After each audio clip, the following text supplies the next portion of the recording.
جو وہی نیلی پوشاک پہن کر آئی تھی۔ دانت پیستے وہ تیزی سے اس کی طرف بڑھا تھا۔ نعمت اسے اپنی طرف بڑھتا دیکھ کر گھبرائی۔ کیا کر رہے ہیں آپ؟ خان چھوڑیں۔ زرار اسے بازوؤں میں جکڑتے الماری کی طرف بڑھا تھا۔ سرخ رنگ کی سلیو لیس نائٹی نکالتے وہ نعمت کو بازو سے جکڑتے واش روم کی طرف بڑھ گیا تھا۔ یہ کیا کر رہے ہیں آپ؟ نعمت تاریک چہرہ پڑتے سمیت بمشکل سے بول پائی تھی۔ تمہارا ڈریس چینج کرنے کی تیاری، وہ ڈھٹائی سے جواب دیتے اسے گھسیٹتا واش روم کی طرف بڑھا۔ میں کیا کروں گی؟ میں کروں گی، پلیز مجھے دے دیں۔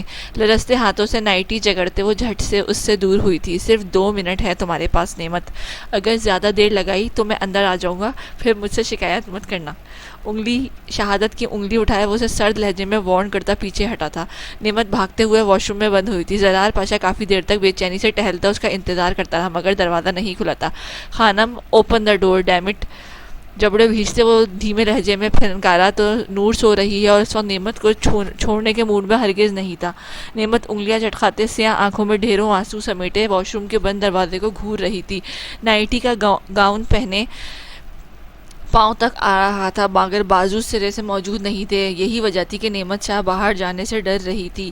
عجیب سی کیفیت تھی، وہ خود اپنی کیفیت سمجھنے سے قاصر تھی۔ اپنی سوچوں میں گم وہ سر جھکائے کھڑی تھی جب کلک کی آواز سے دروازہ کھلا تھا۔ نعمت ہڑبڑا کر مڑی، بڑی بڑی سیاہ آنکھیں پھیلائے اس نے گردن موڑے پیچھے کی دیکھا۔ سامنے ہی دروازے کی وسط میں وہ ہاتھ باندھے کھڑا عجیب لو دیتی نگاہوں سے اس کے وجود کو دیکھ رہا تھا۔ یہ کیا کر رہے ہیں؟ بے ساختہ ہی اپنے گرد ہاتھ لپیٹے وہ دوسری سمت موڑتے غصے بھرے انداز میں دھیمے لہجے میں چلائی۔ اپنی بیوی کو دیکھنے کی کوشش کر رہا تھا، مگر لگتا ہے تمہیں میرا سکون پسند نہیں آتا مسز پاشا۔ اپنی گردن پر زرار پاشا کی سلگتی سانسوں کی تپش پر نعمت ہڑبڑا کر اس سے دور جانے لگی، مگر پاشا نے اس کے پیٹ کے گرد ہاتھ لپیٹے اسے مضبوطی سے سینے میں بھیجتے اس کی ہر کوشش ناکام کر دی تھی۔ باتیں تو تمہیں بہت بڑی بڑی کرتی ہو تم خانم، اتنا بھی علم نہیں کہ شوہر کے حق تلفی کرنا کتنا بڑا گناہ ہے۔ پیٹ کے گرد لپٹے پاشا کے ہاتھوں کو کھولنے کی کوشش میں، مگر نعمت کے ہاتھ اس کی بات پر بے ساختہ ہی تھمے تھے۔ میں نے ایسا کچھ بھی نہیں کیا۔ وہ چاہنے کے باوجود بھی اپنا لہجہ مضبوط نہیں کر پائی تھی۔ اس کے لہجے میں لرزش محسوس کرتے زرار پاشا بے ساختہ ہی مسکرایا۔ بازو سے جگڑتے ایک دم سے اس کا رخ اپنی سمت کیے وہ بغور اس کے جھکے چہرے سرخ گالوں کو دیکھ رہا تھا۔ شرم و حیا کے ساتھ ساتھ اس کے چہرے پر گھبراہٹ کے واضح تاثرات تھے۔ اتنا گھبرا کیوں رہی ہو ڈارلنگ؟ کیا ہوا؟ ڈر لگ رہا ہے مجھ سے؟ لب دبائے وہ انگوٹھے سے اس کی جھکی تھوڑی کو سہلاتے نرم مگر گمبھیر لہجے میں استغفار کر رہا تھا، جبکہ اس کے پرفیوم کی تیز مہک نعمت کی سانسوں میں گھلتی محسوس ہو رہی تھی۔ وہ جتنا فاصلہ بڑھا رہی تھی زرار پاشا اس سے زیادہ نزدیکی اختیار کر رہا تھا۔ نہیں تو میں کیوں ڈرنے لگی؟ جھکے چہرے سمیت وہ گھبراہٹ کے پیچھے بمشکل سے اپنے لہجے کو مضبوط بنانے کی کوشش میں بولی تو زرار کا قہقہ بے ساختہ ہی گونجا تھا۔ نعمت شرم و خفت سے سرخ پڑتی اس سے قریب سے گزرتے باہر جانے لگی جب زرار نے اسے بازو سے جکڑتے اپنی سمت کھینچا۔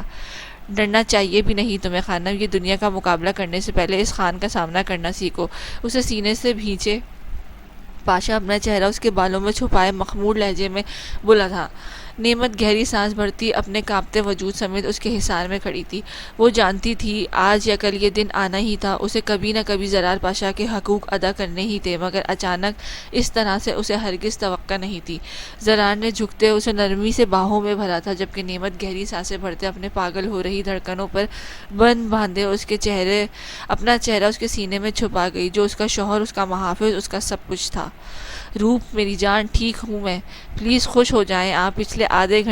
خاموش ہو جائیں آپ۔ پچھلے آدھے گھنٹے سے وہ گھر لوٹے تھے اور تب سے لے کر اب تک ایک لمحے کے لیے بھی روپ اس سے الگ نہیں ہوئی تھی۔ بدر کو خود سے زیادہ اب اپنی بیوی کی پریشانی لاحق ہو رہی تھی، جس نے رو رو کر اپنا حشر بگاڑ ڈالا تھا۔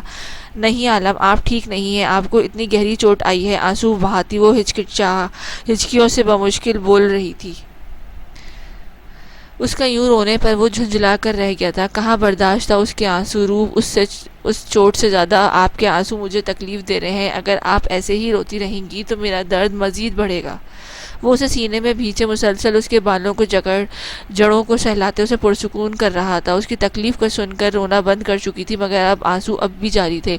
ہم واپس چلتے ہیں عالم اپنی حویلی میں، یہاں سب بہت برے ہیں، اگر وہ آدمی ہماری مدد نہ کرتا تو کیا ہوتا، ہمیں نہیں رہنا یہاں پر، پلیز حویلی واپس چلیں۔ وہ اس کی شرٹ کو مٹھیوں میں جکڑتے شدت بھرے انداز میں بول رہی تھی، رونے کی سبب آواز بھیگی ہوئی تھی۔ بدر نے انتہائی نرمی سے اس کا چہرہ ہاتھوں کے پیالے میں بڑھتے اپنے سامنے کیا، انتہائی نرمی سے اس کے آنسو صاف کرتے، وہ دہکتے ہونٹ اس کی پیشانی پر رکھ گیا تھا۔ میری زندگی، میرا جانا ممکن نہیں ہے، یہ آخری سیمسٹر ہے، مجھے ہر حال میں یہاں رہنا ہے، میں آپ کو واپس حویلی بھجوا دیتا ہوں۔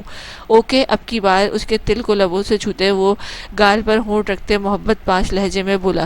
روپ نے جھٹ سر اٹھایا، اسے دیکھ کر بے اختیار سر نفی میں ہلا ڈالا۔ نہیں، میں آپ کو چھوڑ کر ہرگز نہیں جاؤں گی، یہاں کوئی ہے ہی نہیں آپ کی دیکھ بھال کے لیے، میں یہی رہوں گی آپ کے پاس۔ بدر کی گردن جھکا کر اسے دیکھا، جو یہاں رہنے کو تیار تک نہ تھی، اب اس کے لیے وہ واپس نہیں جانا چاہتی تھی۔ سوچ لیں جانے عالم، آپ کو سارا دن اکیلے رہنا پڑے گا، مجھے یونی سے واپسی پر دیر بھی ہو سکتی ہے۔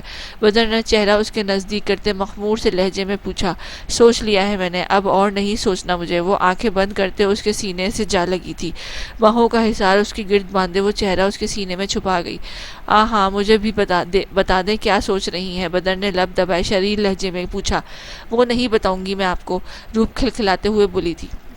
بدر نے مسکراتے ہوئے اسے خود میں سمیٹتے آنکھیں سکون سے موند لیں۔ روپ شاہ اس کی زندگی، اس کا سکون، سب کچھ تھی، اگر وہ اس کے ساتھ، اس کے پاس تھی تو اسے اور کیا چاہیے تھا۔ واپس لے جاؤ یہ کھانا، نوری کفلنگس لگاتے وہ دروازہ کھٹکھٹا کر اندر داخل ہوتی نوری کو دیکھتے سنجیدگی سے بولا۔ محمل نے بھیگی نیلی آنکھیں اٹھائے اسے دیکھا، جو جب سے کمرے میں لوٹا تھا محمل کو مخاطب تک نہیں کیا تھا۔ محمول خاموش ایک کونے میں بیٹھی اسے غصے سے دیکھ کر آنسو بہا رہی تھی۔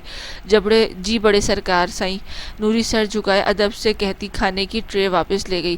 اسال ایک نگاہ روتی ہوئی محمل پر ڈالے، اب دوبارہ سے رخ آئینے کی طرف موڑے اپنے کام کرنے لگا۔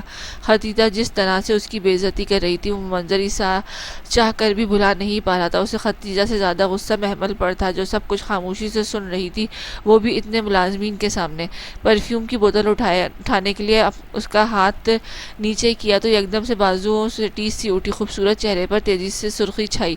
محمل آئینے میں نظر آتے اس کے عکس میں اس کا چہرے پر تکلیف کے آثار دیکھتے بھاگتی ہوئی اس کے نزدیک ہوئی تھی۔ پرفیوم کی بوتل تیزی سے اٹھائے وہ اب اس کے روبرو کھڑی، رخ اس کی طرف موڑ گئی۔ اسال نے ہاتھ پر یکدم سے فرید ہوئے سیاہ آنکھوں میں سرخیاں سمیٹے وہ اس کے کندھوں تک آتی اس حسین لڑکی کو بڑی سنجیدگی سے دیکھ رہا تھا، جس نے بنا نظریں اٹھائے بڑے حق سے اس کے سینے پر پرفیوم چھڑکی۔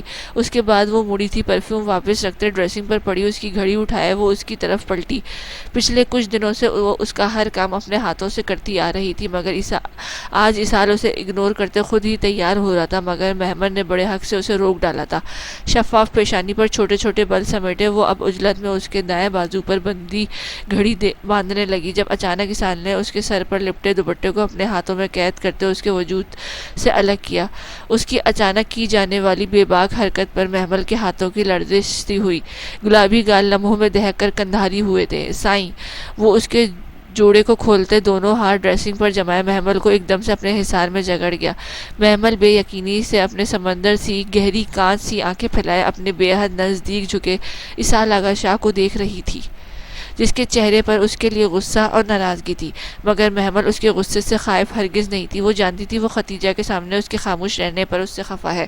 محمل، اسال آغا شاہ، تم صرف اس کمرے کی حد تک میری بیوی نہیں، بلکہ اس کمرے سے باہر بھی تمہارا وہی مقام، وہی مرتبہ ہے جو اس بند کمرے میں ہے۔ پہلی بار وہ اس پر غصہ ہو رہا تھا، ناراضگی دکھا رہا تھا۔ محمل سہمی ہوئی سی اسے دیکھ رہی تھی، اس کا غصہ محمل قریشی کے لیے وبال جان بن رہا تھا۔ آپ ناراض ہیں مجھ سے؟ چھوٹی سی نازک سرخ ناک کو ہاتھ سے رگڑتے وہ اپنے سرخ ڈوروں سے لبریز نشیلی آنکھیں اسال آغا شاہ کی طرف اٹھائے دھڑکتے بے چین دل سے پوچھ رہی تھی، تو کیا میں تم سے ناراض نہیں ہو سکتا؟ اب کی بار مقابل نے آئیبرو اچکاتے سنجیدگی سے پوچھا، نظریں استحقاق سے اس پریوش کے نقش کو سراہ رہی تھی۔ حق ملکیت کا احساس اسال آغا شاہ کے روم میں ٹھنڈک بخش رہا تھا۔ بالکل بھی نہیں، آپ کو کوئی حق نہیں پہنچتا کہ آپ اپنی سردارنی سے ناراض ہوں۔ گردن اکڑائے وہ رونے کے سبب سرخ چہرے سمیت بڑے حق سے بولی تھی۔ اسال آغا شاہ کئی لمحوں تک فریز سا بس اسے دیکھتا رہ گیا۔ کیا مان تھا اس کے لہجے میں، کیا غرور تھا اس کی خوبصورت آنکھوں میں۔ یہ مان تو اسحاق آغا شاہ کو ہر صورت میں قائم رکھنا تھا۔ سارا غصہ، ساری ناراضگی محمل قریشی نے ایک چھوٹے سے عمل سے کہیں دور جا سوئی تھی؟ بالکل بھی نہیں۔ اس کی پیشانی پر اپنے دہکتے ہونٹ شدت بھرے انداز میں رکھتے وہ بند آنکھوں سے گمبھیر لہجے میں بولا، مجھے کچھ کام ہے محمل، شاید واپسی پر کافی دیر ہو جائے۔ میرے آنے تک تم کھانا کھا کر میڈیسن وقت پر لے لینا۔ میں خود تمہارے ساتھ کھانا کھاتا، مگر ایک تو میرا جانا ضروری ہے، دوسرا تمہارا وقت پر میڈیسن لینا۔ میں نہیں چاہتا کہ میری بیوی کے ساتھ ساتھ میرے بچے کو بھی کوئی تکلیف پہنچے۔ وہ بارہا اس کی آنکھوں کو چومتے محبت بھرے لہجے میں بول رہا تھا۔ محمل کے دونوں ہاتھوں کے حصار کی صورت میں اس کے گلے کا ہار بنائے ہوئے تھے۔ آنکھیں بند کیے وہ اسحاق آغا شاہ کے مہکتے لمس کو محسوس کر رہی تھی۔ آپ نوری سے کہہ دینا وہ مجھے کمرے میں کھانا دے جائے۔ محمل کی بات پر اسحاق نے آنکھیں کھلتے سنجیدگی سے اسے دیکھا، جو ایک دم سے نظریں چرا گئی تھی۔ بالکل بھی نہیں میری جان، آپ نیچے کھانا کھائیں گی، وہ بھی میری جگہ پر بیٹھ کر۔ مگر سائیں، اسحاق نے ایک دم سے اس کے اعتراض پر اس کے لبوں پر انگلی رکھتے اسے خاموش کروا دیا۔ تمہاری خاموشی بجا ہے محمل، مگر اس حویلی میں تمہارا اپنا حق کے لیے لڑنا ہی پڑے گا۔ اسحاق نے سنجیدگی سے کہتے اس کے بالوں کو کان کے پیچھے اڑساتا۔ سائیں، آپ نہیں جانتے مجھے ڈر لگتا ہے۔ وہ سب لوگ مجھے ناپسند کرتے ہیں، اور اگر کبھی میری کسی بات کا بدلہ لینے کے لیے کسی نے ہمارے بچے کو نقصان پہنچا دیا تو پھر کیا ہوگا؟ میں اپنے بچے کو کھونا نہیں چاہتی سائیں۔ محمل کے بھیگے لہجے میں کہتے چہرہ اس نے سینے میں چھپایا تھا۔ اس کے خدشات محسوس کرتے اسحاق بری طرح سے جبڑے بھیج کر رہ گیا۔ تو کیا جو خدشات وہ محسوس کر رہی تھی وہی خدشات کر رہا تھا، وہی خدشات محمل کو بھی تھے؟ میں ہوں نا سائیں کی جان، میرے ہوتے ہوئے کوئی بھی میری بیوی اور بچے کو ضرر نہیں پہنچا سکتا۔ اسحاق نے نرمی سے اپنے خود سے لپٹائے اس کے سر پر بوسہ دیتے محفوظ لہجے میں کہا۔ محمل خاموشی سے اس کے سینے سے لگی رہی۔ وہ گھر جتنا میرا ہے اتنا ہی تمہارا بھی ہے محمل۔ کئی بار اپنا حق مانگنے سے نہیں ملتا مگر چھیننا پڑتا ہے۔ یوں ہی ڈرتی رہو گی تو وہ دن بھی دور نہیں جب یہ ساری دنیا تمہارے بچے کو تم سے چھین لینے کے لیے جٹ جائیں گے۔ اسحاق کے مضبوط لہجے میں کہنے پر محمل نے بے ساختہ ہی خوفزدہ سی کیفیت میں اس کی قمیض کو مٹھیوں میں جکڑا۔ اس کا خوف اسحاق آغا شاہ بخوبی محسوس کر رہا تھا، مگر اس وقت اس کے پاس سوائے اس کے کوئی اور چارہ نہیں تھا کہ وہ محمل کے ہر قسم کے حالات کے لیے مضبوط بنائے۔ میں ایسا کبھی نہیں ہونے دوں گی سائیں، محمل نے خوف سے کانپتی آواز میں کہا تھا۔ اسحاق نے نرمی سے اس کا چہرہ ہاتھوں میں بھرتے اس کے آنسو صاف کیے۔ تو پھر ٹھیک ہے، آج کھانا تم باہر ہی کھاؤ گی، میرے آنے تک اپنا خیال رکھنا، اوکے؟ سنجیدگی سے بھرپور لہجے میں کہتے وہ نرمی سے اس کی پیشانی چومتے اسے خدا حافظ کہتا اپنی شال اٹھائے کمرے سے نکل گیا۔ محمل نے گہری سانس بھرتے اس کی پشت کو دیکھا۔ موبائل فون کی تیز چنگاڑتی ہوئی آواز پر گلمین خان کی نیند میں خلل سا پڑا۔ کچھ وہ بھاری بوجھ کے سبب ڈھنگ سے سو نہیں پائی تھی۔ سنہری آنکھیں کھولے اس نے ایک نگاہ بے ترتیب سے خود سے لپٹے زاروں سکندر خان کو دیکھا۔ چہرہ لمحوں میں سرخ پڑا تھا۔ بے حد نرمی سے اس نے زاروں سکندر خان کے نیچے دبے اپنے نازک وجود کو نکالا۔ موبائل فون پر دوبارہ سے میسج ٹون رنگ ہوئی تو گلمین خان نے جلدی سے موبائل فون اٹھایا تاکہ زارون کی نیند خراب نہ ہو سکے۔ واٹس ایپ پر ویڈیو کا نوٹیفیکیشن تھا۔ گلمین خان نے تجسس کے سبب آنکھیں پھیلائے بیڈ پر لیٹے زارون کو دیکھا، اور پھر اس نے موبائل فون پر جگمگاتے اپنے نالا زرار پاشا خان کے نمبر کو کچھ سوچ کر اس نے واٹس ایپ کھولی تو زرار پاشا خان کے وائس نوٹ کے ساتھ ساتھ ایک ویڈیو بھی تھی۔ ویڈیو میں زارون سکندر خان کا بے ہوش وجود ہسپتال کے بیڈ پر پڑا تھا۔ گلمین خان نے گھبراہٹ کے مارے جلدی سے ویڈیو کو کلک کیا۔ اس کے بعد موبائل فون کی اسکرین پر نظر آتا ایک ایک منظر اس کی حیرت اور غصے کو بڑھا گیا تھا۔ پورا چہرہ غصے کے تحت لال بھبوکا پڑ گیا۔ رمینا خان، دراب خان کی بیوی، اس ویڈیو میں نہ صرف اپنی زارون خان سے محبت کا اعتراف کر رہی تھی بلکہ وہ ڈٹائی اور بے باکی کی ہر حد پار کرتی اس کے شوہر کو چھو رہی تھی۔ نفرت اور تیش کے سبب گلمین خان نے مٹھیاں بھیجے جبڑے بری طرح سے بھیج ڈالے تھے۔ آنکھوں سے خون ابل پڑا تھا۔ اس کا بس نہیں چل رہا تھا کہ وہ موبائل فون سے نکل کر اس چڑیل کو جان سے مار ڈالتی۔ خان، جلن کے احساس سے اس کا روم جل اٹھا تھا۔ تھوڑی دیر پہلے ہی وہ شخص اسے اپنی باہوں میں سمیٹ کر اپنے خوبصورت سرگوشیوں سے اسے خود پر ناز کرنے پر مجبور کر گیا تھا، مگر اب صورتحال یکسر مختلف تھی۔ وہ تو ایک انم سعید کو بھلا نہیں پا رہی تھی کجا کہ رمینا خان کی جھیل تھی۔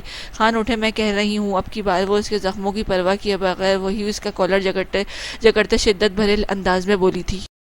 آنکھوں میں مرچیاں سی بھر گئی تھی، عجیب سی کیفیت تھی۔ وہ زارون سکندر خان کو کسی دوسری عورت کے ساتھ دیکھ کر پاگل ہو رہی تھی۔ مینے، کیا ہوا؟ مندی مندی آنکھیں کھولتے وہ سر جھکائے پوچھنے لگا، جبکہ گلمین خان کے چہرے کے تاثرات بے حد سخت تھے۔ گلمینہ خان نے موبائل فون پر چلتی ویڈیو اس کے سامنے کی تو زارون سکندر خان کی آنکھیں حد درجہ پھیلیں۔ پورا چہرہ شرم و غصے کے سبب لال پڑ گیا۔ مینے میری بات سنو۔ وہ فوری طور پر اٹھ کر بیٹھا، لبوں کو تر کرتے وہ بے حد نرمی سے بولا تھا، مجھے یہ بتائیں خان کہ آپ نے اس عورت کو اتنا حق کیوں دیا کہ وہ یوں آپ سے لپٹ رہی ہے، آپ کو چھو رہی ہے؟ کیسے بانٹ سکتے ہیں آپ میرا حق کسی سے؟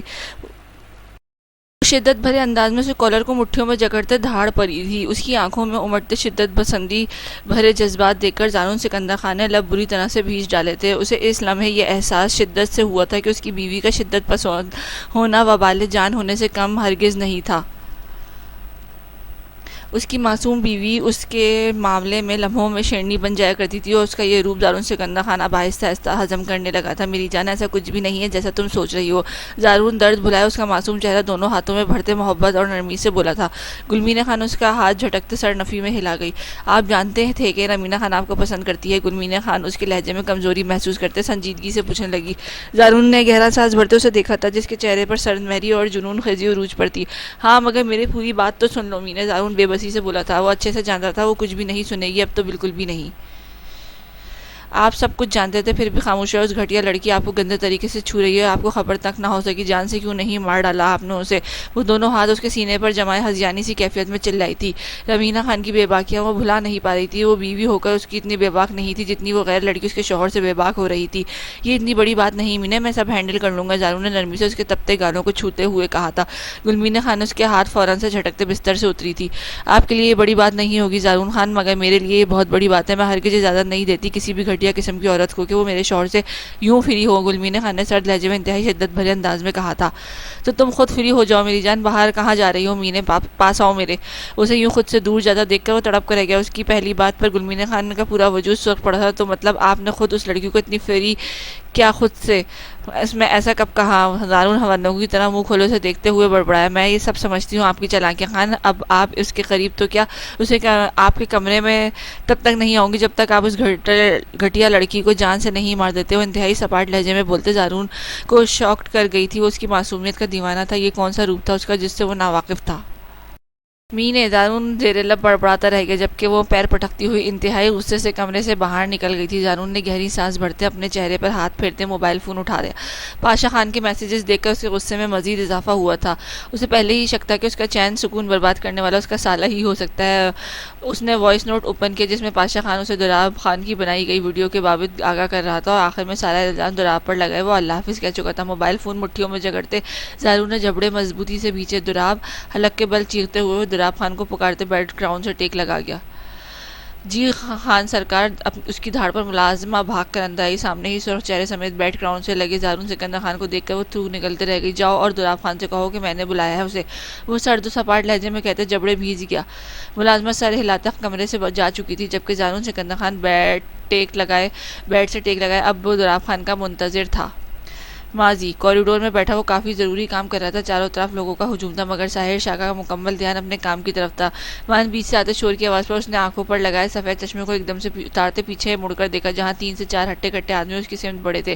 گہری سانس بھرتے اس نے اجلت میں لیپ ٹاپ آف کرتے ٹیبل کی نیچے چھپایا۔ وہ چاروں لڑکے اب اس کے سامنے کھڑے تھے۔ چلو تمہیں ہمارے باس نے بلایا ہے، ان میں سے ایک نے گن اس کے سر پر تانے سرخ چہرے سمیت کہا تھا۔ اپنے باس سے کہہ دو کہ میں کسی سے نہیں ملنے جا رہا تھا، اگر اسے مجھ سے ملنا ہے تو خود آئے مجھ سے ملنے۔ لبوں پر انگلیاں جمائے وہ دو ٹوک انداز میں بولا۔ ان چاروں نے باری باری ایک دوسرے کو دیکھا اور پھر ایک نے اپنے باس کو کال ملائی۔ باس گاڑی میں ہیں، تمہیں وہاں تک جانا ہوگا مسٹر شاہ، ورنہ تمہاری بیوی اپنی جان سے جائے گی۔ اس کی اب کی بار ان میں سے ایک نے اسے بازو سے جکڑتے سنجیدگی سے کہا۔ لفظ بیوی پر ساحر ٹھٹکا۔ اپنی پہچان وہ مکمل طور پر چھپائے ہوئے تھا۔ اگر وہ لوگ یہ جانتے تھے کہ اس کی بیوی ہے تو مان کوئی بعید نہیں تھی اس کی نعمت کو نقصان پہنچاتے۔ چلو، لیپ ٹاپ میں لگے چپ نکالتے وہ اپنی جینز میں رکھتے اب ان چاروں کے ہمراہ باہر کی طرف بڑھا۔ تھوڑے ہی فاصلے پر ایک سیاہ کرولا کار کھڑی تھی۔ ساحر نے آگے بڑھتے کھڑکی کا دروازہ نوک کیا۔ گاڑی کا دروازہ کھلا۔ اندر آ جاؤ ساحر شاہ۔ سرد بھاری آواز پر ساحر چونکا۔ اسے لگا تھا کہ حورب رمینہ خان ہوگی مگر یہ آواز کسی مرد کی تھی۔ سپاٹ چہرے سمیت وہ جلدی سے گاڑی میں بیٹھا۔ سامنے ہی ایک 28-29 سال کا خوبرو نوجوان بلیک 3 پیس سوٹ میں ملبوس، آنکھوں پہ سن گلاسز لگائے بیٹھا تھا۔ ہائے ساحر۔ گاڑی کی فرنٹ سیٹ پر بیٹھی رمینہ نے ہاتھ ہلاتے اسے وش کیا۔ ایک لمحہ لگا تھا ساحر کو یہ سمجھنے میں کہ یہ شخص رمینہ کا ساتھی تھا، یا یوں کہا جائے کہ پاکستان میں ہونے والے کالے دھندوں کا سربراہ۔ اوہ، تو یہ تمہارا ساتھی ہے؟ ظاہر زیر لب مسکرایا تھا۔ جس پر حورب نے ہنستے ہوئے سر نفی میں جھٹکا. پوچھو گے نہیں تمہیں کیسے پکڑا ہم نے؟ آرمی آفیسر ساحر ہارون شاہ. رمینا نے دل جلاتی مسکراہٹ اس کی طرف اچھالتے کہا، جبکہ ساحر مسلسل مسکرا رہا تھا. بھی اپنا تعارف دے دو، آخر پتہ تو چلے کہ ہمارے ملک میں کو لگا یہ زنگ آگ کے احاطے سے تعلق رکھتا ہے. ساحر کے سرد فنکار پر اس کے سامنے بیٹھے شخص کا کیا بے ساختہ ہی بلند ہوا تھا. کیا کرو گے تم میرا تعارف لے کر آفیسر؟ چلو تمہاری خوشی کے لیے تمہیں بتاتا چلوں، میرا نام دانیال جعفر ہے. اس ملک کے بڑے بڑے مشہور سیاستدانوں میں میرا نام اور مقام ہے. میرے لوگ اس طرح سے اس ملک میں پھیلے ہوئے ہیں جیسے زہر آنتوں میں پھیلتا ہے. اب بتاؤ کیا کر لو گے تم؟ دانیال نے سن گلاسز اتارتے شفاف نگاہوں سے اسے گھورتے ہوئے کہا. ساحر جب سے دونوں ہاتھوں کی مٹھیاں بھیج کر رہ گیا، چہرہ ایک دم سے لال پڑ گیا تھا. یونیورسٹی کے طلبہ کو کیوں برباد کر رہے ہو تم لوگ؟ ساحر نے جبڑے بھیج کر پوچھا. ان سب سے تمہارا کوئی مطلب نہیں ہونا چاہیے ڈیئر ساحر. ہم نے تمہیں یہاں اس لیے بلایا ہے کیونکہ ہم چاہتے ہیں کہ تم ہمارے ساتھ مل جاؤ. ہم تمہیں اپنے ساتھ پارٹنر بنانا چاہتے ہیں، ہمارا ساتھ تیسرا حصہ دار بن جاؤ. بدلے میں تمہیں اپنی یونٹ کے کچھ راز ہم سے شیئر کرنا ہوں گے. سینے پر ہاتھ باندھے رمینا خان نے سنجیدگی سے اپنا مدعا پیش کیا. ساحر پتھریلے تاثرات سے دیکھتا رہ گیا تھا. میں ایسا کچھ نہیں کرنے والا گھٹیا عورت. تم زارون سکندر خان سے جو عشق و محبت کا کھیل رچانا چاہتی ہو میں اس سے بخوبی واقف ہوں. گھٹیا عورت یہ تمہاری طرف دیکھ کر تھوکے گا بھی نہیں. تمہیں منہ لگانے تو دور کی بات ہے. ساحر شاہ کا طنزیہ لہجہ رمینا خان کے پرخچے اڑا گیا تھا. وہ غصے اور نفرت سے لال بھبو کا چہرہ لیے کاٹ دار زہریلی نگاہوں سے اسے دیکھے گئی. آئندہ مجھے خریدنے سے پہلے اپنی اوقات اونچی کر کے آنا. سر جھٹکتے ہوئے نفرت بھرے تیز و تند نگاہ اس پر ڈالے گاڑی سے باہر نکل گیا. دانیال جعفر نے شرربار نظروں سے اس فوجی کی پشت کو کافی دیر تک گھورا. کیا کرنا ہے اس کا رمینا؟ یہ کوئی ہمارے ساتھ نہیں ملے گا. دانیال نے کالر درست کرتے سنجیدگی سے پوچھا، جو کاٹدار نگاہوں سے ساحر شاہ کو گھور رہی تھی. کرنا کیا ہے؟ جان سے مار دو اسے.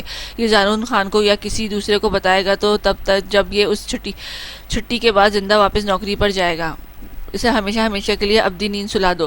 رمینا خان نے ہم چشمہ لگاتے سرد و سپاٹ لہجے میں کہتے بات ہی ختم کر ڈالی تھی. وہ سب کچھ برداشت کر سکتی تھی مگر زارون سکندر خان کی نفرت ہرگز بھی نہیں. چاہے ہی وہ لڑکا اسے کچھ نہ مانتا ہو مگر حورب کے لیے یہ اس ساری دنیا سے بڑھ کر اہمیت کا حامل تھا. اس کی محبت کا اکلوتا حقدار اس کا زارون سکندر خان.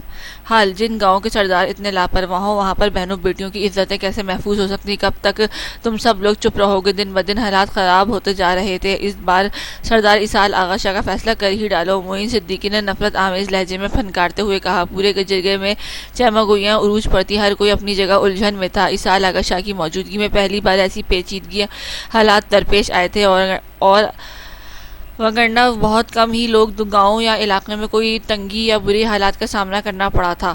اب بھی سوچ رہے ہو تم لوگ اسے بڑا بیوقوف اور کوئی نہیں ہے. معین صدیقی کسی زہریلے ناک کی طرح پھنکارا. ہر کوئی اپنی نشست پر بیٹھا خاموش نگاہوں سے اسے دیکھ رہا تھا جو اسحاق آغا شاہ کا سب سے بڑا رقیب تھا.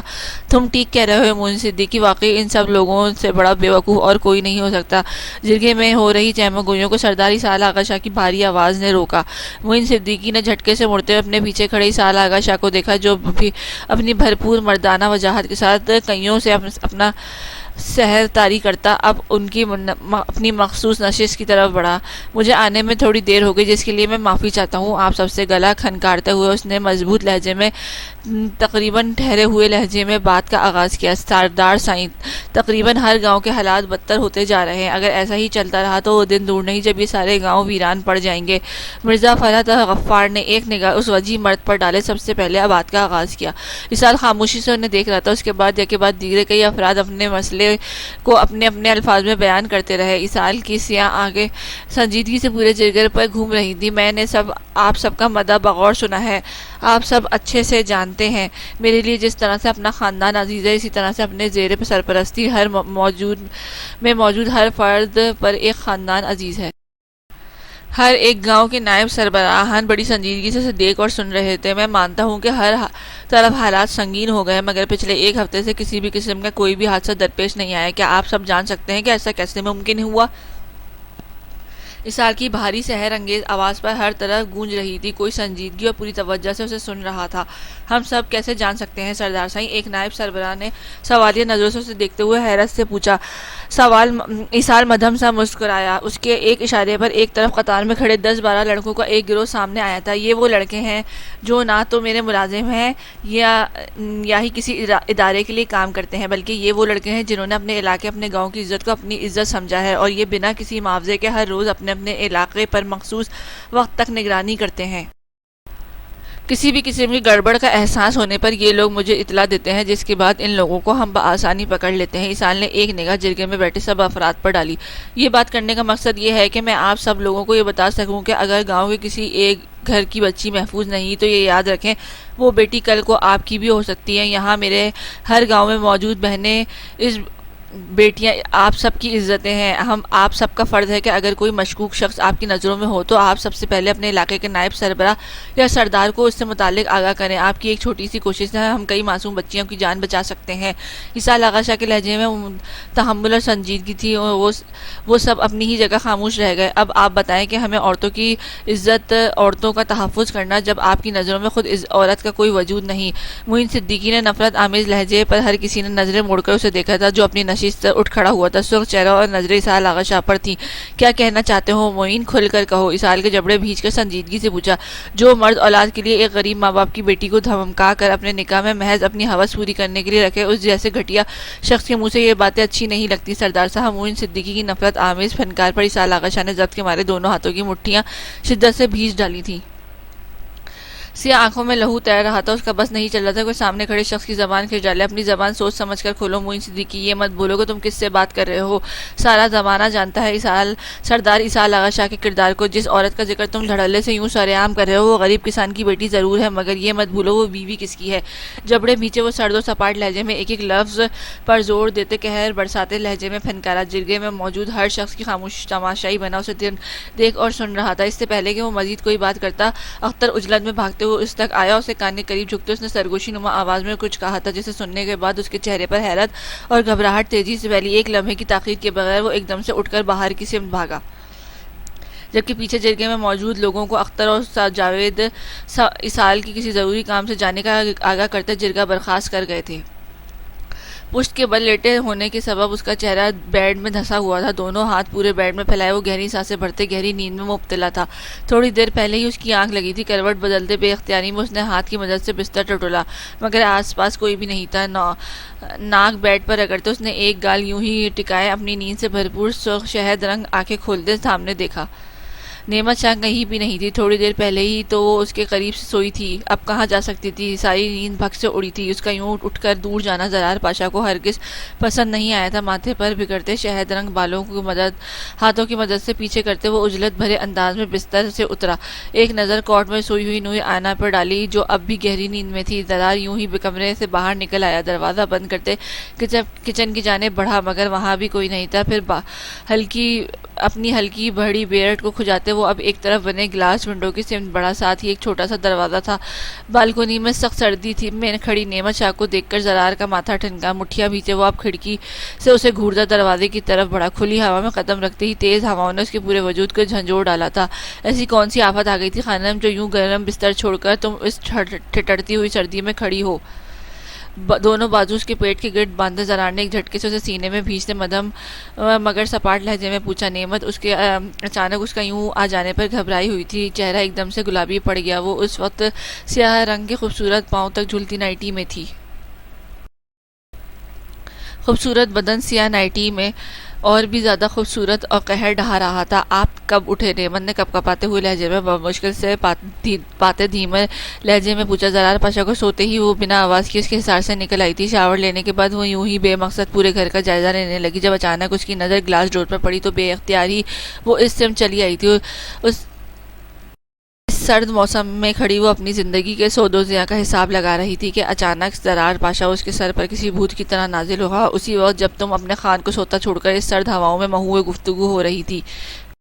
بھیگے بالوں میں اپنا چہرہ چھپائے وہ مخمور لہجے میں بولتا نعمت کو چپ کروا گیا تھا۔ اس کی خاموشی محسوس کرتے زرار کی گرفت میں شدت آئی، ایک دم سے اس کا رخ اپنی سمت موڑے وہ بڑی بے باکی سے نعمت شاہ کے چہرے پر اپنی غربت کے رنگوں کو بغور دیکھ رہا تھا۔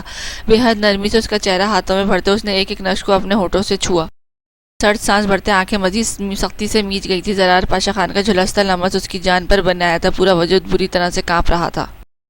شاور کیوں لیا اتنی جلدی؟ جھک کر اس کی سراہی دار گردن پر بوسہ دیے وہ بہکے ہوئے لہجے میں بولا۔ نعمت گھبراہٹ زدہ سی آنکھیں جھٹ سے کھول گئی۔ مطلب ہونٹوں پر بے اختیار ہی یہ لفظ ادا ہوئے تھے۔ مطلب یہ کہ ہم ایک ساتھ لیتے شاور سوئٹ ہارٹ، تم نے اچھا خاصا موڈ خراب کر دیا۔ زرار کے لمس میں عقیدت محبت شامل تھی، جو محبت جو اسے اپنی محرم کے لیے سنبھال رکھی تھی۔ پاشا وہ اسے خود سے دور کرتے لرزتے ہوئے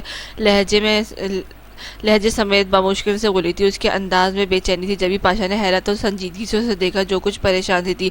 آپ مجھے چھوڑ تو نہیں دیں گے؟ سیاہ آنکھوں میں گہرا خوف چھایا ہوا تھا۔ وہ اس کے حقوق سے نہیں، بس اس بات سے ڈرتی تھی کہیں وہ اسے چھوڑ نہ دے۔ زرار نے آنکھیں چھوٹی کرتے بغور اس سیاہ نین کٹوروں میں دیکھا۔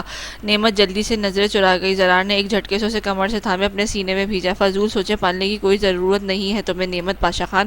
تم کسی عام مرد کی بیوی نہیں ہو، بلکہ ایک خان کی بیوی ہو، اور ہم خان مرتے دم تک اپنی عورت سے دستبردار نہیں ہوتے۔ چھوڑنے کا تو سوال ہی نہیں اٹھتا۔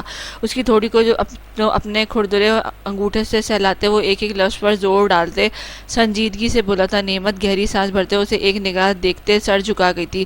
زرار نے افسوس سے سر جھٹکا۔ تمہاری ان بے وقوفانہ باتوں اور سوچوں کی وجہ سے میں اپنا یہ ٹرپ ہرگز بھی خراب نہیں ہونے دے سکتا مائی لیڈی۔ تو بہتر یہی کہ جتنا وقت ہم یہاں ہیں اچھی بیویوں کی طرح اپنا فرض نبھاؤ۔ چلو روم میں آتا ہوں۔ نعمت شاہ کے گالوں کو تھپکتے وہ سنجیدگی اور ڈور ٹوک لہجے میں بولا تو نعمت جھٹ سے سر ہلاتی وہاں سے اندر کی طرف بڑھ گئی، جبکہ زرار پاشا خان جینز کی پاکٹس میں ہاتھ پھنسائے کسی غیر مرئی نکتے کو گھور رہا تھا۔ مجھے آنے میں شاید دیری ہو جائے، میری جان اپنا خیال رکھیے گا، اور دروازہ کسی کے لیے بھی مت کھولیے گا۔ میں آؤں گا تو خود ہی دروازہ کھولوں گا۔ وہ اس کا گال تھپ تھپاتے اسے سنجیدگی سے سمجھا رہا تھا۔ روح بغور اسے سن رہی تھی۔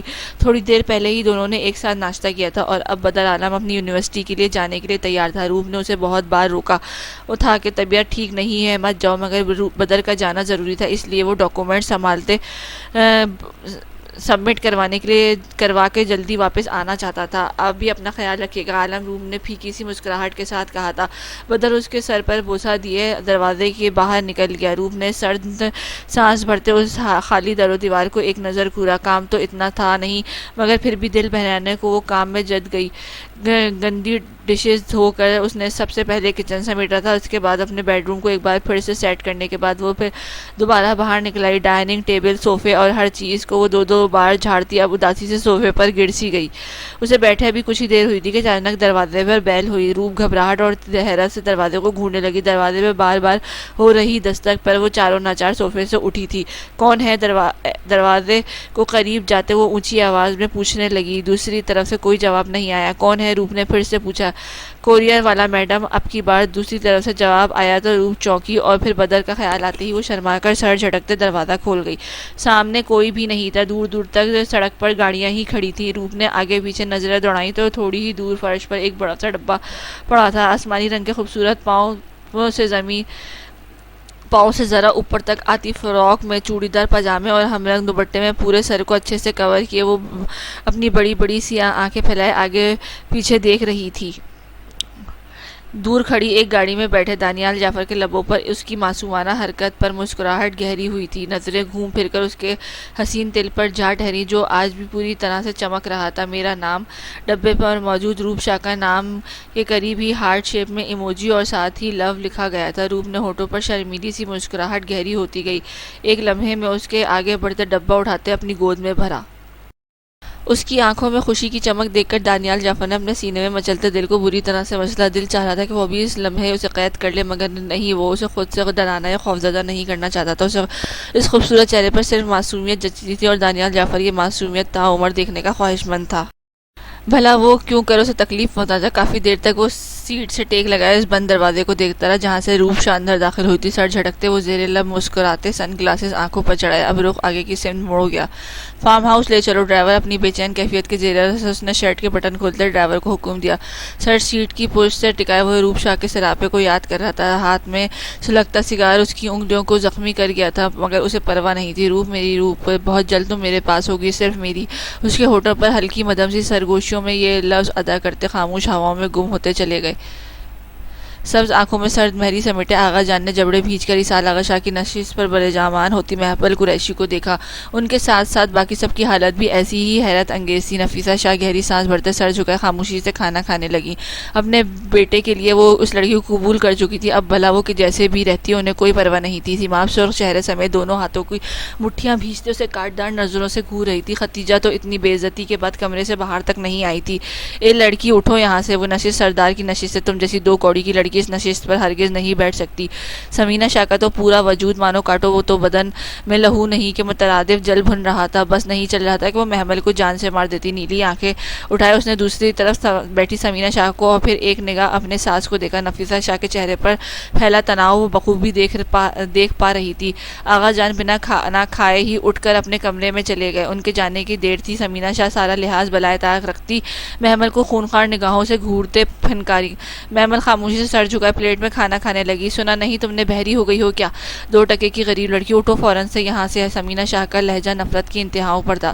سیماب کے چہرے پر خوشی کے پھول سے کھل اٹھے تھے۔ تھوڑی دیر پہلے وہ اسحاق آغا شاہ کے کمرے میں گئی تھی جس پر اسحاق نے اسے بہت کھری کھری سنائی تھی۔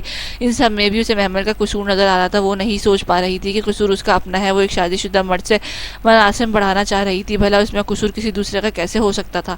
محمل گہری سانس بھرتے چہرے پر ڈھیروں لاچارگی سمیٹ کر اٹھی، پلیٹ جان بوجھ کر پیچھے کی طرف کھسکائی۔ اسے خاموشی سے اٹھتا دیکھ کر سمینہ شاہ تنفر آمیز نگاہ اس پر ڈالتے مسکرائی تھی۔